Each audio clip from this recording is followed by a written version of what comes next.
Welcome to All Things Retreat Podcast. I'm Holly Porter, your host and CEO of Retreat R&R.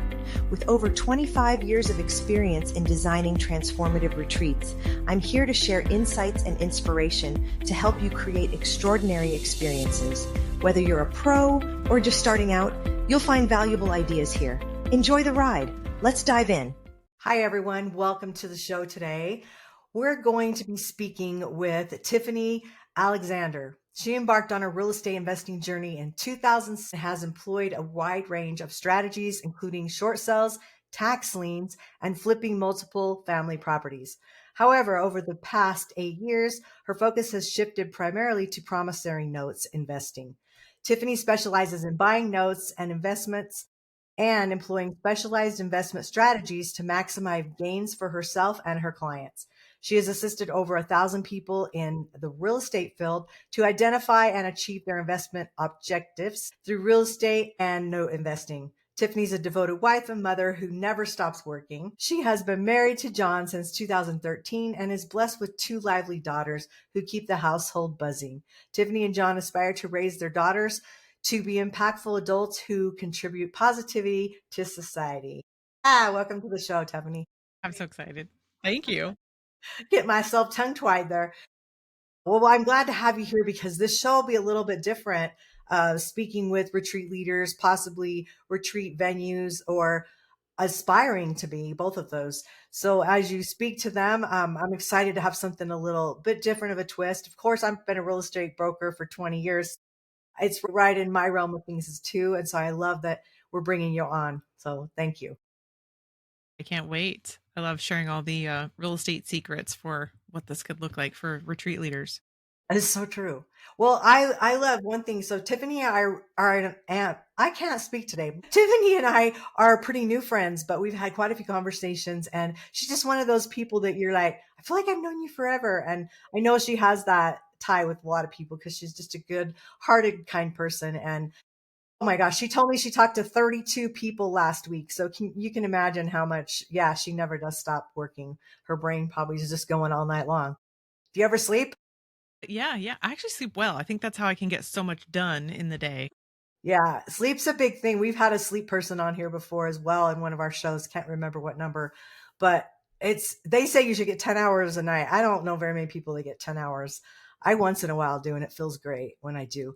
My favorite thing is to not have an alarm wake me up. Yeah. So I can just wake up on my own. It's so much I always better. beat it. That's awesome. I credit magnesium. Everybody's deficient. You just got to throw that in at night before you go to bed. So true. I do a magnesium spray, but I do it in the morning. I wish I'd do it at night, but I just don't like the feel of it. So I don't know. We all got to find what works for us. That's the bottom line, right? Well, let's talk about retreat and real estate connection. Okay. I've got a bunch of questions. I don't know if we're going to get through them all in our time. If all else fails, we'll bring it back another time, but let's start with the first one. Retreat leaders often need properties that can generate both impact and income. From your perspective, what makes a property a strong candidate for retreats versus traditional investment property? All right. This one's great. This is if somebody's thinking of owning the place themselves, then deciding, hey, this is like my actual commercial use of this property. The idea is being able to analyze, and there's so many tools out there nowadays, darn near free ones with ChatGPT, to analyze what it is that's going to look like for you to get it up to what you need it to be, but also produce the income with like your highs and lows, not just like your cheery high, perfect score of what that's going to look like, to then figure out like, hey, can this not only be me, but bring the property to its highest and best use, but not just my retreats? So you can decide which days you could potentially have other people come in and do retreats also if it aligns with your beliefs and your use of the property. It's being able to have exactly what some of my mentors say is the highest and best use of the property that you're getting into, with identifying what the numbers look like. There is something in real estate called the 1% rule, which just means, hey, if I go buy something for $100,000 and I can get a rental coming in for potentially a tenant that's $1,000 a month, that is a 1% rule, which means it's a good fit. Meaning like you probably have enough room for vacancy and repairs and rehab and taxes and insurance on all of the above. And there are just some states where that rule breaks. But being able to do higher cost retreats, you would expect at least the financing would work out, and at least being able to identify that the numbers for that property, if it would work out well for you, and knowing that you need to have an angle of highest and best, being able to stare at it. Yeah, I love that. So how, if they think more creatively about getting a property or financing or acquiring a venue, let's talk about a traditional mortgage or a non-traditional. Let's just explain those a little bit, what those look Oh, this gets into my favorite part, by the way. If everybody wants to know, I want to talk about it with you. And this is where I like to bring up Whose Line Is It Anyway show, where Drew Carey used to come on and say, "Hey guys, welcome to Whose Line Is It Anyway?" Where the rules are made up and the points don't matter. Your numbers are made up and the points don't matter. Meaning, like, if I can show you a property that you want to go make an offer on, whether it's listed or not listed, you should be able to walk in with this no numbers have ever been put into concrete, that you could go left or you could go all the way right to be able to present a solving factor of the person that wants potentially to get rid of a property, and you would be able to creatively finance. So traditional, you're going to put all your money down. You're going to put 20% down. Commercial property, 30% down. You're going to go to a bank. You're going to go to a lender. That is what the banks want you to do. That's what everybody expects you to do. And that is a portion of the pie. But let me just tell you, that's the portion of the pie. But the rest of it is going to dabble into creative finance, meaning hard money lenders, private money lenders, meaning owner carryback. This is where it gets really exciting, because you can actually just physically straight up ask the owner, "Hey, listen, I'd love to be the next owner of this property. What do you need back from this property?" And it could be like, "I want $1 million for it." Like, you're only prepared to pay 800, maybe it's worth 700. You literally could say, "Yeah, I'll give you $1 million if you let me pay you this payment until the loan is paid off. And by the way, don't throw some silly 10 years interest only and you're going to have a balloon payment." No, no, no. That's like old school made up, some sort of weird number that someone said throw at every problem. No, what do they need? What do they need? Maybe they only need $5,000 a month until the loan is paid off. This could be exactly a certain number of months, a principal only loan, because they don't need the interest. Maybe they just need that bigger number. So I can pay more for the property if I'm paying less interest, which in all reality is going to save you money over time. So it can go all the way left to all the way right. And every possibility is a possibility when you find out what they need and you're solving what they need, and you get to put yourself into that situation.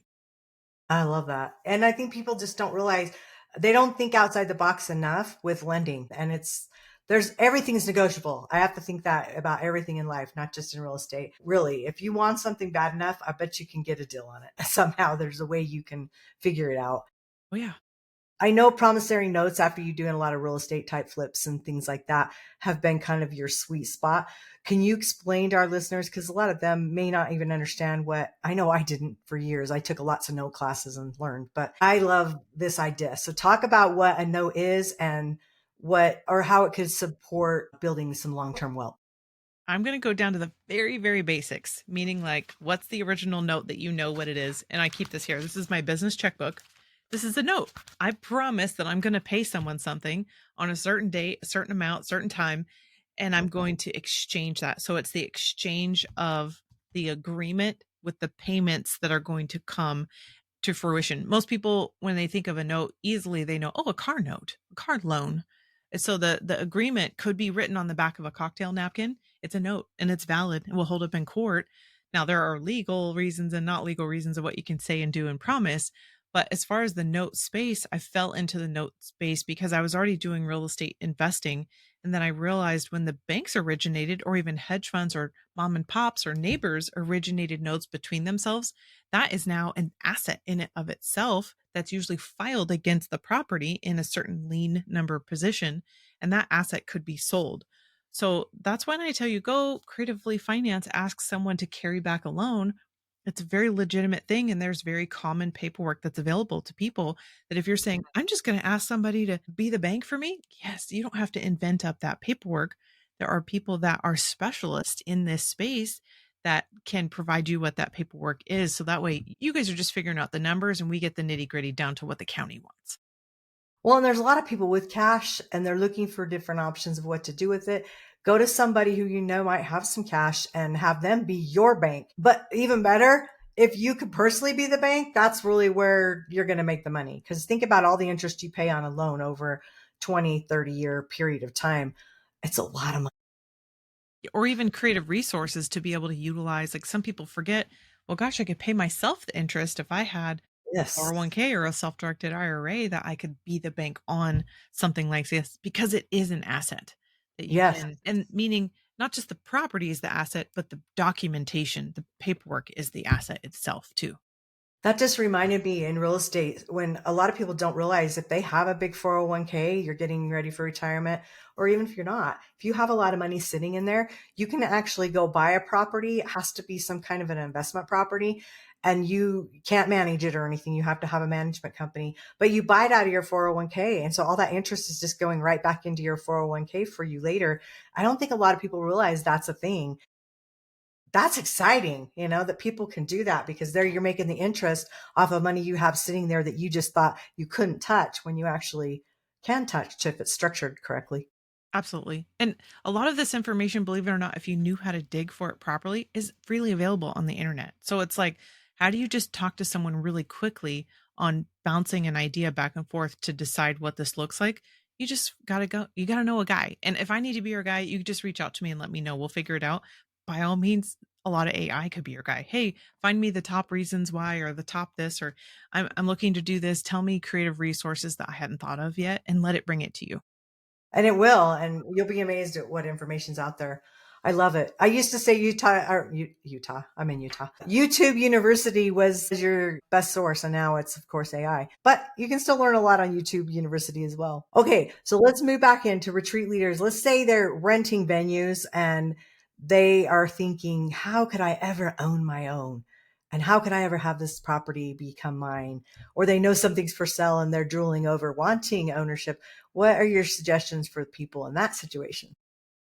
It's going to be actually leaning into the same, meaning if you are loud enough, you're noisy enough, you're the squeaky wheel, or you've asked enough, at some point some of them are going to fall into your lap unless you're saying, I want your property for $1, right? Like there's has to be a Yeah. reasonable request or a reasonable ask, and just saying, hey, listen, have you ever thought of selling this?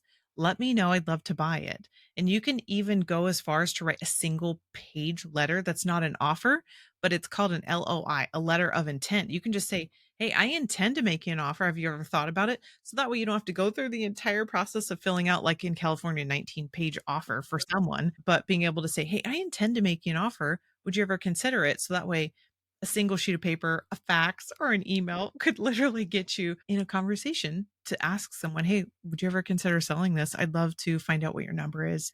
And it may not even be the number. Like I said, the creative side of this isn't what the property price is, because if they're going to be your bank on this, you could sell it for more and then you could get the interest. Someone's going to get their price and someone's going to get their terms. So if they want their top dollar, then you're going to get the terms that are available for you. Or if they want the terms and you get the price, you get, I want you to buy it from me today. Well, I can give you all cash at half off, right? Like I'll go Yeah. find that money. So Right. it's Right. a lot of these little mini rule of thumbs that I guess you kind of carry with you as a real estate investor. I love it. No, and it really is the bottom line. It's all about negotiation. I've done lots of letter intents for my clients before we've written a contract, and to me, it saves time. I wish we could do handshake deals. Honestly, I like the good old days when that was a thing. But you have to put everything in writing nowadays, so that's a good way to start. So I appreciate that. So let's talk about mission driven retreat leaders. How do you recommend balancing the heart of work, which is helping people, with their practical side of wealth building? Well, I think you still have to just let everyone know, meaning like balancing all this stuff. I could go in so many different directions with this. Where my brain is going right now is getting people more involved with you, meaning let people carry the financial burden for you. So if we're going to get creative on you being able to host a retreat, let's make an ask. Like, hey, I'd love for you guys to be a sponsor in this. I'd love to have the donation involved in this. I'd love for us to have like an exchange of value for people so that you can be bigger and better in everything that you're doing, and being able to just let people know. That boils down to like creative finance, asking, marketing, showing up, and just telling people, but not forgetting to circle back around to the people who you're working with right now. Because I feel like my brain goes everywhere to answer that question. I hope I Well, did a good one. yeah, no, that's good. Another thing I thought of when you were want to ask you the question too was a lot of retreat leaders are more, a little more to the woo woo side. It seems like that's yoga and people like that. Nothing wrong with that. I'm just saying it seems like there's more challenges around money with Mhm. people that are so heart centered that it's like they believe their gifts should be just given for free and not realize, you've done a lot to get those gifts, you've earned those gifts, and it's okay to be paid for those gifts as well. So Yeah. I think there's a lot of that mindset around making money and around doing these things, especially when the retreat, at least my experience has been with a lot of people. I feel like there's been a little bit of pushback with that.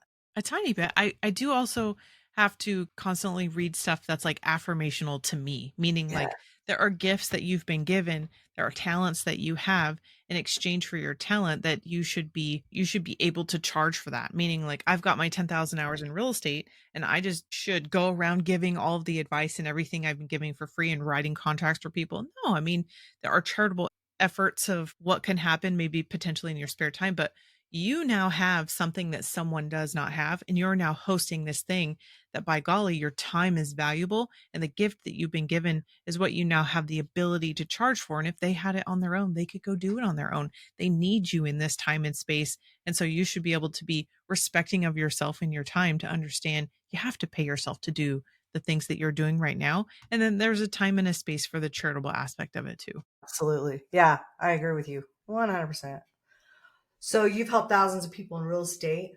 What mindset shifts do you think are most important for a retreat leader who may be brand new to investing?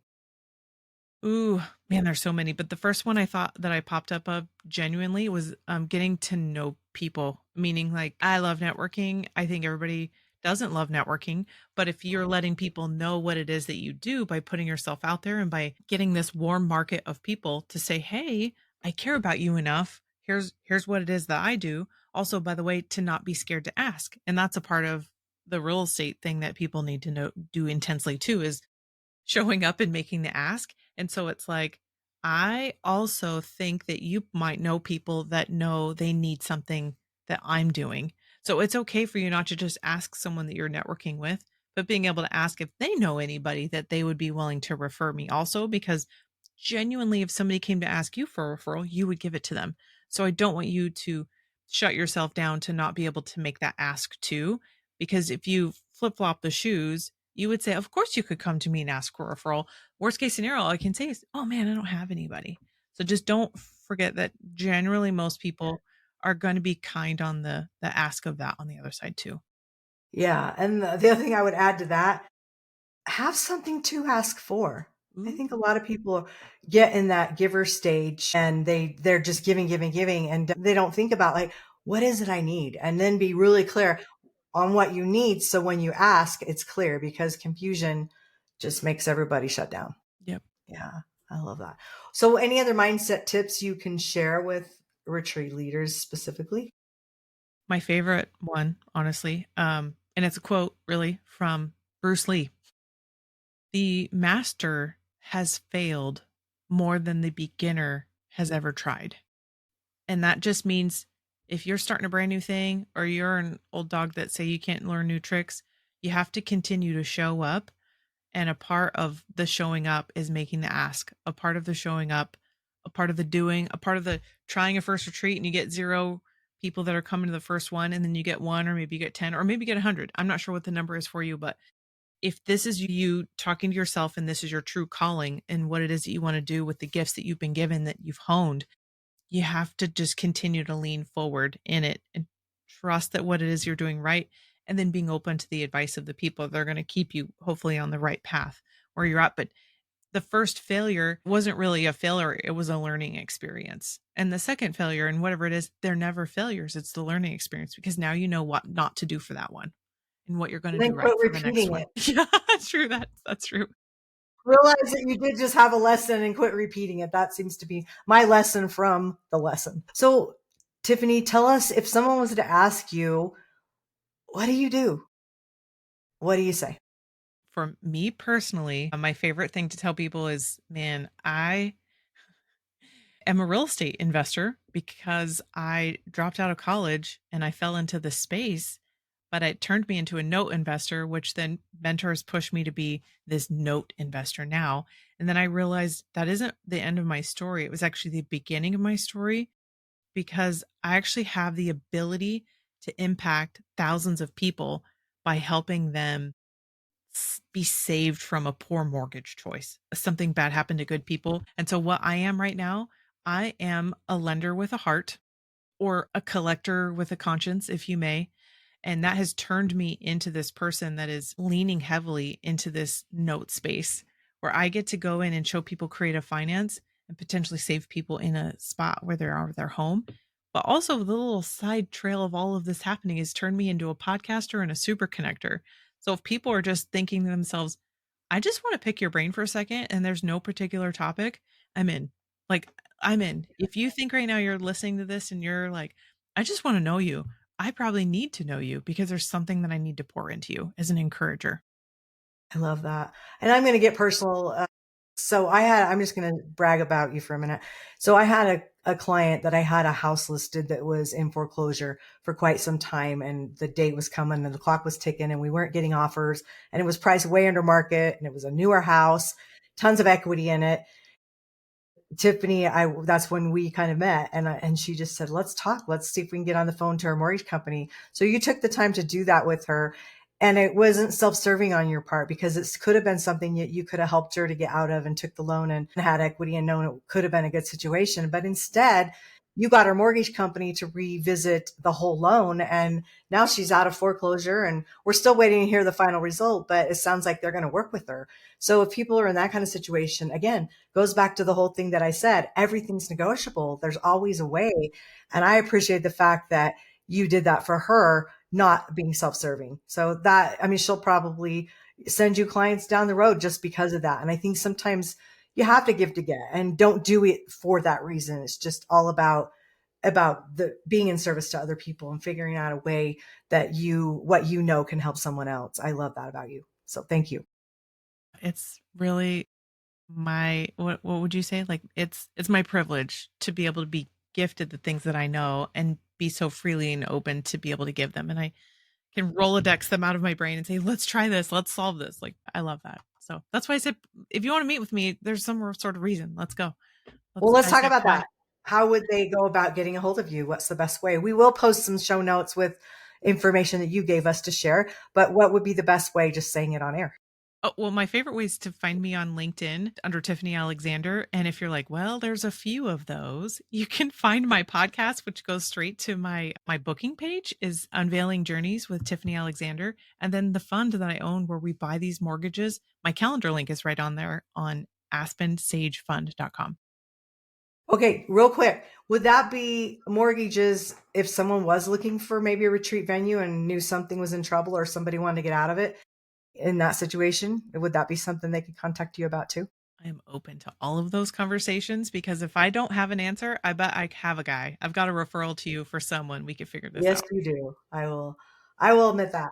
Okay. Well, thanks so much for being on the show. Everybody, thanks for listening. You'll know how to get a hold of Tiffany. And I hope if this has helped you make some decisions in the future or right away, whatever that works, we hope you can do that. Thanks for coming. Thank you. See you next time. Bye for now. Thanks for joining us on this episode of All Things Retreat. We hope you're leaving with new ideas, fresh inspiration, and the motivation to take your retreats to the next level. Don't forget to subscribe and leave us a review. It helps us grow and reach more retreat leaders like you. And if you have any questions, topics you'd like us to cover, or just want to say hello, send us an email at info@weretreatrnr.com. Follow us on social media to stay connected and catch all the latest updates. Until next time, remember, great retreats start with great intentions. Let's make them extraordinary, one step at a time.